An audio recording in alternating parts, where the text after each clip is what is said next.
के तपाईँ र तपाईको परिवार स्वास्थ्य बीमामा आबद्ध हुनुभएको छैन? नयाँ परिवार दर्ताका लागि eportal.hib.gov.np मा जानुहोस्। यदि तपाईँ पहिले नै स्वास्थ्य बीमामा आबद्ध हुनुभएको छ भने पुरानो विवरण ल्याउन यहाँ क्लिक गर्नुहोस्। नयाँ परिवार आबद्ध हुन सम्पूर्ण जानकारी अध्ययन गरी नयाँ परिवार दर्तामा क्लिक गर्नुहोस्। नयाँ आबद्धताका लागि परिवार मूली को हुने भन्ने यकिन गर्नुहोस्। सामान्यतया घरको व्यवहारिक तथा आर्थिक निर्णय लिने ज्येष्ठ सदस्यलाई परिवार मूली बनाउनुहोस्।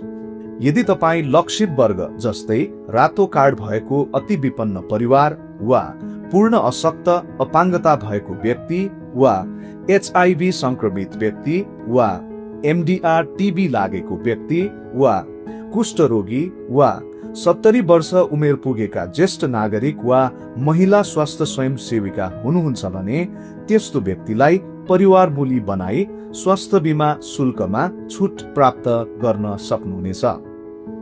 यसका लागि आधिकारिक परिचय पत्र भने अनिवार्य गरिएको छ।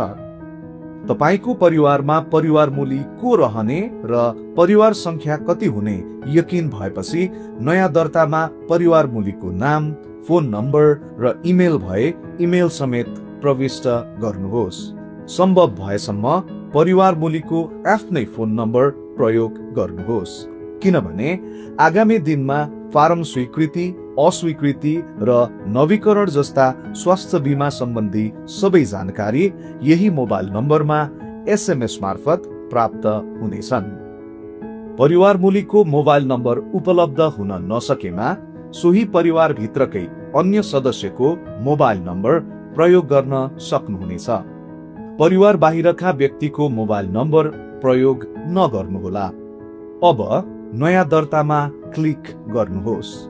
त्यसपश्चात प्रविष्ट गरिएको मोबाइल नम्बरमा OTP पठाउनुहोस् भन्ने बटनमा क्लिक गर्नुहोस्।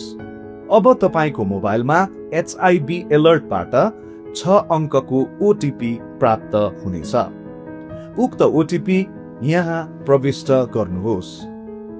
OTP प्रविष्ट गरेपछि आफ्नो पासवर्ड सिर्जना गर्नुहोस्। यसरी तपाईको युजर खाता बन्नेछ।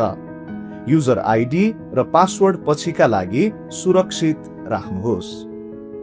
अब स्वास्थ्य बीमामा आबद्ध हुन मेरो बीमा लेखमा क्लिक गरी नयाँ आबद्धतामा क्लिक गर्नुहोस्।